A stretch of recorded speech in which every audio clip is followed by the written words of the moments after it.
नक्की नक्की. एक मिनिट. हा ए बाळा, झालं का तुझं? ये पटकन फ्रेश होऊन खाली, उशीर होईल ना. हा ओके. हो हो हो चालेल. हो ना. नाही नाही, एक काम कर तू. हे बघ, ते डॉक्युमेंट्स तू काढून ठेव, मी आले की बघते. हा, तुम्ही त्या मुलाला भेटायच्या आधी मला सांगितलं का नाही?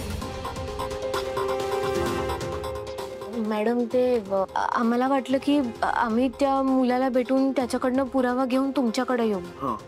तोच तर नाहीये आपल्याकडे. पुरावाच नाहीये सारंग निर्दोष आहे हे सांगणारा. उद्या कोर्टात मी काय सादर करू?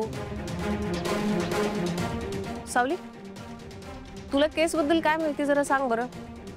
स्वरा माहितीये तुला? मी त्या स्वराला ओळखत नाही, पण मी ना तिला त्या शिवानी मॅडमच्या ऑफिसमध्ये एकदा पाहिलं होतं. आणि मी जेव्हा त्या घरात गेलो होतो तेव्हा सारंग त्या घरातून खूप गडबडीत बाहेर निघाला होता. त्याच्या शर्टावर ते रक्ताचे डाग पण होते. आणि मी लिटरली इतक्या गडबडीत निघाला की त्याच्या गाडीचा धक्का लागला माझ्या गाडीला.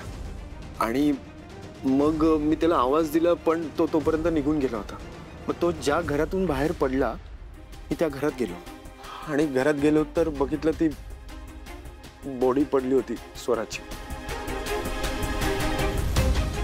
सारंग सर पार्टीतनं रागात निघून गेले असल्यानं या केस बद्दल मला काही बी माहित नसलं तरी मला खात्री आहे सारंग सरांनी खून केलेला नाहीये.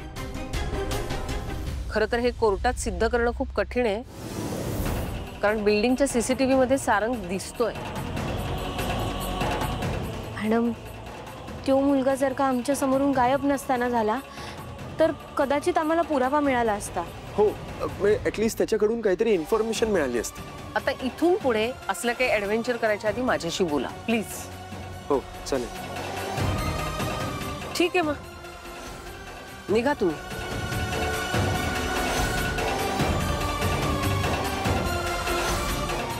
आदित्य. Yes ma'am. सारंग तुझा खूप जवळचा मित्र आहे का रे? पण त्यांनी काहीच नाही केलेलं आहे. खरंच सांगतोय, तो निर्दोष आहे. गॅस चालू ठेवला मी. एक काम करशील का प्लीज? तुम्ही आता जे मला डिटेल सांगितले ना ते चिठ्ठीचे वगैरे, ते प्लीज माझ्या या डायरीत नोंद करून ठेव. काय होतं ना, एवढा व्याप आहे मी नंतर विसरते. मला मुलाचं लंच करायचंय.